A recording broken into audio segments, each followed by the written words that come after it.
All right, let's get started with a step-by-step guide on how to grow okra, also known as ladyfinger, in containers. First, pick the right variety. The best ones for pots are Baby Bubba, Cajun Jewel, Annie Oakley II, and the Clemson Spineless, since they're compact and pretty productive. Next up, choose a container. You'll want something that's at least 20 to 30 centimeters deep and 30 to 40 centimeters wide per plant. 5 to 7 gallons or 20 to 28 liters is really the minimum. But honestly, bigger is better. 10 to 15 gallons or 40 to 60 liters will give you stronger plants and make watering a whole lot easier. Oh, and make sure your container has large drainage holes. Now, make a light, rich potting mix. Blend 50% high-quality potting mix, 30% compost, and 20% perlite or rice hulls.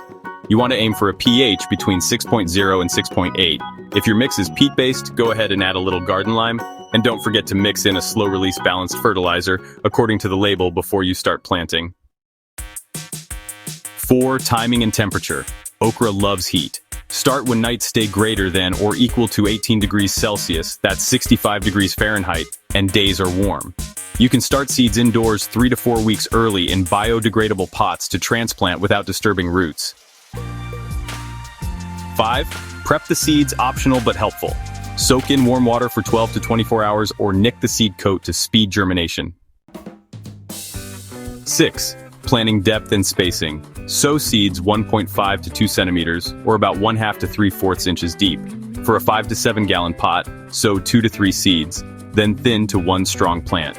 For very large tubs like 20 to 30 gallon, keep 2 to 3 plants, spaced 30 to 45 centimeters or 12 to 18 inches apart. All right, 7, sun and placement. Full sun, that's 6 to 8 plus hours a day, is really critical. And, choosing a warm, sheltered spot can really boost growth. Okay, 8, watering routine. It's important to keep the mix evenly moist, but never waterlogged. Water when the top 2 to 3 centimeters or about 1 inch is dry. During hot spells, that might mean watering daily. And don't forget, mulching the surface with cocoa chips or straw helps reduce evaporation. Now, 9, feeding schedule. At 3 to 4 weeks after emergence, go ahead and give a balanced liquid feed every 2 to 3 weeks. Or you can continue with a slow-release fertilizer as per the label. Once buds appear, avoid very high nitrogen, since that just makes leaves, not pods. A balanced or even slightly higher potassium feed is ideal.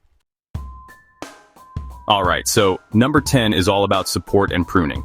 Tall varieties might get as high as 1 to 2 meters or 3 to 6 feet, so it's best to add a stake early on. Optionally, you can top the plant at about 30 to 45 centimeters, that's 12 to 18 inches, to encourage branching and give you more picking points. And yeah, don't forget to remove any yellowing lower leaves to help improve airflow. Alright, number 11, pest and disease watch.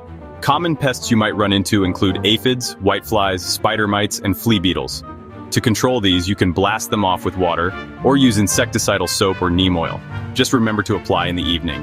As for diseases, look out for powdery mildew and root rot. You can prevent these by making sure you have good drainage, plenty of sun and good airflow, and try not to overwater. Number 12, harvesting. The fun part. You'll see your first pods in about 50 to 60 days from sowing, depending on the variety and how hot it's been. Pick pods when they're about 7 to 10 centimeters, or 3 to 4 inches, and when they're still tender and straight. Harvesting every 1 to 2 days keeps your plants productive. Cut or snap off the pods with scissors or secateurs, and, wear gloves if you're sensitive to the sap.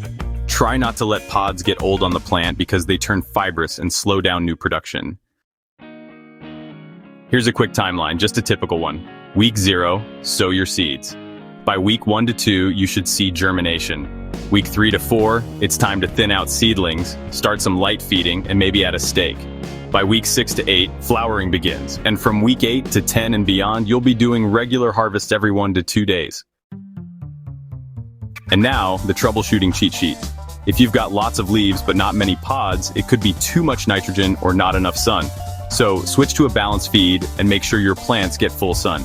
If your pods are tough and fibrous, just harvest earlier next time.